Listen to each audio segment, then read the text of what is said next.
And I like red buttons. Yeah, I did. I like red buttons. And I like that movie Benjamin Button. You know? That was a great movie. So I like that. Great movie. Yeah. Yeah, it was wonderful. Welcome to PTI, boys and girls. In today's episode, Jimbo Fisher denies interest in LSU. Steph Curry faces Kevin Durant, and Wilbon's Bulls beat the Lakers. But we begin today with my pick to win the Super Bowl, the Los Angeles Rams, going to San Francisco last night and getting beat down by the 49ers 31-10. Matthew Stafford was intercepted twice early, and the bright, shiny new toys of Von Miller and Odell Beckham Jr. had no effect on the game. Afterwards, Sean McVay said, quote, "I choose to believe these last couple of weeks are not who we are," unquote. Wilbon, who are they in your mind? Tony, it's so fascinating that you went straight to shiny new toys, because that's what I think that's what they are. They're like the Lakers, and it's not a coincidence that the Rams play in L.A. and the Lakers play in L.A. and the people there, they like the shiny new toys too. And I ain't picking either one of them to win. I mean, I'm not down on them. I just don't think they're great. Are they exciting to watch? All the stars? Sure. Shiny new toys. Let's look. But, you know, is that what a team needs? A team needs a lot of people who just, I'm going to steal something from a guy who doesn't care about new stars. They need people who do their jobs. They need people who occupy roles, small roles sometimes that help the larger effort. And I believe in that, Tony. That's why, you know, I think that Bill Belichick really is the greatest coach of all time, maybe in any sport, because he understands the subtlety of that. There's nothing subtle about the Rams or the Lakers. They want shiny new toys. I don't believe in that. So this was my pick, and I'm not trying to back away from it because I'm stuck with it. I watched that game last night, and I was struck by the similarity of the Los Angeles Rams and the Tampa Bay Buccaneers. They have both at this point lost 2 games in a row. They have both at this point have big star quarterbacks who have been intercepted, Mike, 4 times in the last 2 games. And they both gave up long drives that altered the course of the game. Last night, that first drive by San Francisco, let me get the exact numbers here. They went 93 yards in 11 minutes and 18 plays. And when they went in for the touchdown, that's the kind of drive where you say to the other team, we're better than you. Right. We just went right down the field. That's right. The next time they had the ball on offense, they did it again. They went 91 yards in 11 plays. Where were Miller and Donald? I mean, this was a dominant performance by that particular team. And to me, Mike, I look at the Rams, and I think that the whole of the Rams is actually less than the sum of its parts. Yeah. I do. Yeah, because they just got shiny new toys. That doesn't win you championships. It's exciting. It moves the needle, as you like to say. It's great on Monday night. You know, we can go back years and years, and I can hear Howard Cosell's voice and his fascination with it. It doesn't win you championships. So, you know what? Rams, Lakers. Tony, look, I'm not saying they cannot win. I'm not going to say that, because they both have great players, future Hall of Famers. But, Tony, I got to see something more. I got to see something. We're the glue guys. Who are they? Why are they not talked about? Is it stars on parade? I was incredibly bullish on Matthew Stafford. I thought he would be liberated going out of Detroit, liberated playing for Sean McVay. And it's possible, Mike, it's possible that I ignored the fact that he had a lot of statistics in Detroit, but he didn't win a lot of games. I may be wrong. I may be wrong. He didn't win a lot of games. Let's move to college football, where Texas A&M coach Jimbo Fisher is denying interest in the LSU opening. The man who hired Fisher at A&M, Scott Woodward, he's now the AD at LSU. But Fisher said yesterday the Aggies recruiting class, his recruiting class, is too good to leave, that he wants to be at A&M, plans on being at A&M, and doesn't want to be anywhere else. Tone Fisher sounds clear on this issue, but are you sensing any wiggle room? It's very declarative. Let me get the exact quotes. I ain't going nowhere, and I plan on being at A&M. I think everybody would say he's staying at A&M, but if I was a booster at LSU, I wouldn't pay attention to those quotes. And I'd go through the following things. He's got history at LSU. He coached there under Nick Saban. He's already left one place for a lot more money someplace else. He left Florida State, Mike, where he won a national championship, and he took the money at A&M. And as you say, the guy who hired him to A&M and gave him all that money is now poised to give him a lot of money at LSU. Can anybody not look at 2 and 2 and see that it equals 4? In this particular case, what you say to Jimbo Fisher, if you're the AD, Scott Woodward, what you say is pretty simple. Come home. Come home. This is where you were. We want you back. As far as your great recruiting class rated number 1, it's lovely. You've done a lovely job. I got 2 words for you. Transfer portal. Yeah. Tony, I don't know Jimbo Fisher. I don't have a sense of what's important to him. You know, sometimes when you know people and you know they have moved before and you know they have wanderlust and you know that they're always looking for a greener pasture or they just get bored. You know, some people just get bored and they love where they are. I don't know that about Jimbo Fisher. I don't know his personal characteristics and what moves him. But I'm not willing to lump him with others who have denied interest in moving and move because he may love A&M. He may love being there. He's got this recruiting class. Maybe, Tony, he believes his best shot at becoming what they have at Alabama and what they've had at LSU is sticking with this group of kids he's recruited at A&M and doing it there, and maybe that's his motivation. But I don't think it's automatic. And by the way, what A&M can't pay him as much as LSU? Yeah, they sure as hell can because they got boosters too. I'm not saying it's automatic. I'm not saying it's automatic, and that was a nice subtle reference that you made before to Nick Saban, who told everybody I'm not going to Alabama. I'm staying at the Dolphins, told me to my face, and then went to Alabama. But I will say this about Scott Woodward. This is his move. He has lured people out of the state of Texas before. Kim Mulkey left Baylor to go to LSU. Kim Mulkey of 3 national championships. He got Chris Peterson to Washington out of Boise State. He got Buzz Williams out of Virginia Tech to Texas A&M. So I don't discount his persuasive ability. We move on. And Wilbon, this one is for you. Your Chicago Bulls beat the Lakers last night in L.A. Beat them one down. night after beating the Clippers on the same down. court. Well, let me get to that. The Bulls led last night by as many as 28 and led for the last 42 minutes of the game. The Bulls are now 10-4. The Lakers are now 8-7. Does this say more about the Bulls or the Lakers? It doesn't say anything about the Lakers yet. The Lakers, again, you heard my rant earlier about the Rams and Lakers. The Lakers are playing without LeBron. Now, it does say this, Tony. They knew they were going to have to play some of those 82 without LeBron. And, you know, Russell Westbrook and Carmelo and Dwight Howard and Anthony Davis, that's not just 4 more All-Stars. That's 4 Hall of Famers. They got 4 Hall of Famers, and the Bulls beat them down. The reason why it says more today, right now, about the Bulls without LeBron is that, Tony, I hate the word swag. I hate swagger. I just hate it.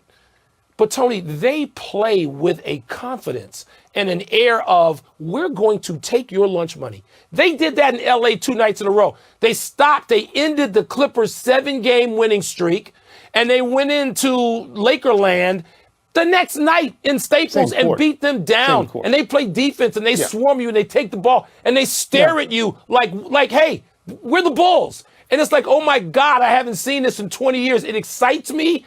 I don't know how long to trust it and how deeply to trust it. It's amazing, Tony. It says more right now, tonight, about the Bulls. I agree with you about the Lakers. I don't want to make any pronouncements about the Lakers when LeBron isn't on the court. Right. The Lakers are a very interesting geriatric performance. Oh, I left out Rondo, future Hall of Famer. I don't want to leave out Rondo. Yeah. Don't want to leave out Rondo. That's right. You know, it's a geriatric collection. And they have to be better in April and May than they have to be now. And maybe that will happen. So I'm reluctant to say anything about them. You analogized the Lakers to the Rams before. I'm going to analogize the Bulls to the Wizards. These are remade teams around one star. The Bulls have Zach LaVine and the Wizards have Bradley Beal. Their next guy is an accepted smart veteran. DeMar DeRozan for the Bulls, Spencer Dinwiddie for the Wizards. They have a couple of guys who actually played together on the Lakers who have not yet realized their potential. Lonzo Ball on your Bulls and Kyle Kuzma on the Wizards. And they play as if they want to win every game because they've been places where they didn't win every game. And it's sort of fun to watch. Yeah. I have more faith sitting here now that the Lakers will advance one round in the playoffs than I do that the Bulls, who have a better roster than the Wizards, that they will advance one round in the playoffs. But I'm cautioned by the Atlanta Hawks, who advanced a bunch of rounds in the playoffs and nobody saw it. Could have gotten to the conference. Could have gotten to the finals. By the way, Tom, LeBron may play Friday night. There's talk that he will be back in the lineup. Okay. Nobody wants to rush him back and rushing him back. He wouldn't let that happen, I would think. And I think those around him are more likely to say now, hey, we can't have you off the floor for extended periods of time. But look, Mike, Tony, Charles told us on this very program that the Bulls were his team out of the others out there who weren't the Nets or the Lakers to make it. The Lakers are 8-7, and they've played 12 home games out of 15. Yeah. That's not a good sign. Let's take a break. Coming up, who would you rather have when the Warriors meet the Nets tonight, Steph Curry or Kevin Durant? Ooh. And who's more likely to make it to this year's Super Bowl, Brady or Belichick? Toss-up must be next. Well, I'm stuck with the Rams. I picked them. I own it. One man leaves, finishes the show, and then completely forgets everything we just talked about. Which What's one first? is that? Toss up, they play tonight. Who would you rather have, Steph Curry or Kevin Durant? All right, let me be declarative here. Kevin Durant is the best basketball player in the world. He is. He's the best in the world. He's having a great start to the season so far. He leads the NBA in scoring at 29.6. Mike, he's shooting 59% from the field and 42% from three, and those numbers are great. Those numbers are great.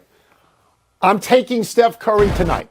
And I'm taking Steph Curry tonight because I believe that he has been the best basketball player in the first 15 games of this season so far. I believe that his impact on the 11-2 Warriors is without Klay Thompson and Wiseman is greater than Durant's impact on the 10-4 Nets. And I have another reason too.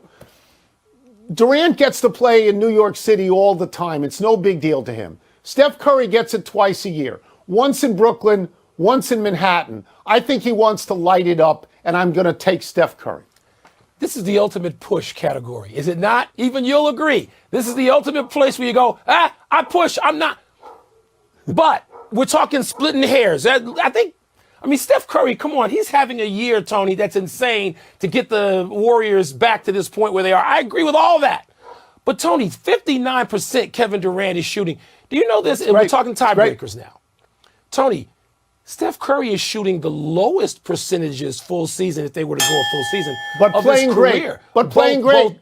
Playing great. Hey, Tony, this is why numbers do lie. And this is why the analytics people, I want them to get off my lawn. Because Steph Curry is playing great, even if those numbers are the lowest of his career. But tonight, I'm going to take Kevin Durant, Tony, because this game, as you pointed out, is in New York. The Durant and Curry are great friends. I expect this to be a show on both sides. But I'm gonna take Durant, and when they go out west, I'm gonna take Curry. It's a push. Next. Toss up, more likely to make this year's Super Bowl, Tom Brady or Bill Belichick? Didn't I discuss this yesterday? Didn't I tell people to hold all pari-mutuel tickets and not go to the windows with them yet? This comes about, this particular question, because of something Chris Collinsworth tweeted out. I'm going to quote it. I have worked 4 Super Bowls. This will be my 5th. The Patriots have been in every one, just saying. So that's not even really cryptic.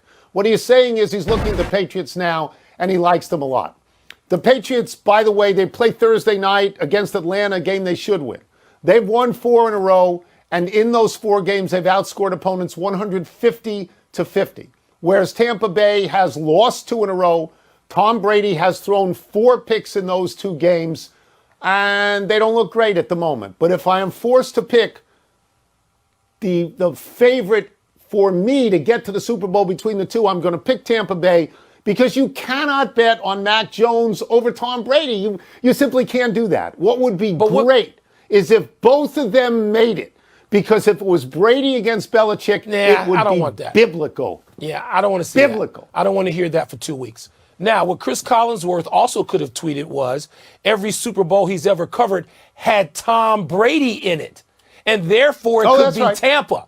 He could say, because if New England was in all of them, Tom Brady was in all of them, so he can be consistent if Tom Brady goes back. I don't think that's going to happen. That would suggest a greatness that I don't see in the NFL this year. If you go back-to-back Super Bowls, it suggests a greatness. I don't think Tampa Bay is what I consider great. Like those old Steelers teams or, the Packers. I don't consider that. No, they're not. So I'm going to say Belichick, Tony, who I just think he's on to something that, look, when the divorce happened, you took Brady, I took Belichick. Yep. Just like I'm Yeah, not, you're not running from the last Rams. year. I give you credit. I'm not running from the pick of Belichick. I think the Patriots can get there now. I do. That's it. Let's take one last break, but still to come, Carlos Correa says something that might alienate some Yankee fans. The former Mets star Noah Syndergaard has a new team. Yeah, So I don't want you Brady actually Belichick. think the I don't want 2 Patriots weeks can of that. get there? You Yeah, I think think the people? Happy 39th birthday, Amari Stoudemire. Stoudemire was Rookie of the Year straight out of high school in 2003 after being the 9th overall pick by the Phoenix Suns. The top of that draft was Yao Ming and Jay Williams, a guest host on this high-quality cable television program. Stoudemire was a 6-time All-Star, averaged 20 or more points 7 times in his 13-year career.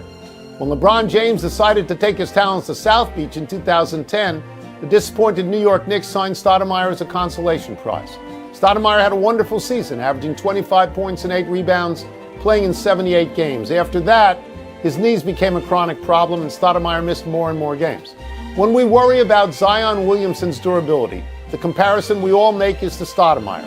Stoudemire is now working in player development for the Nets and his old Suns teammate, Steve Nash. You know, Tony, nothing equaled Kobe and Shaq together on a basketball court in this, the last 50 years.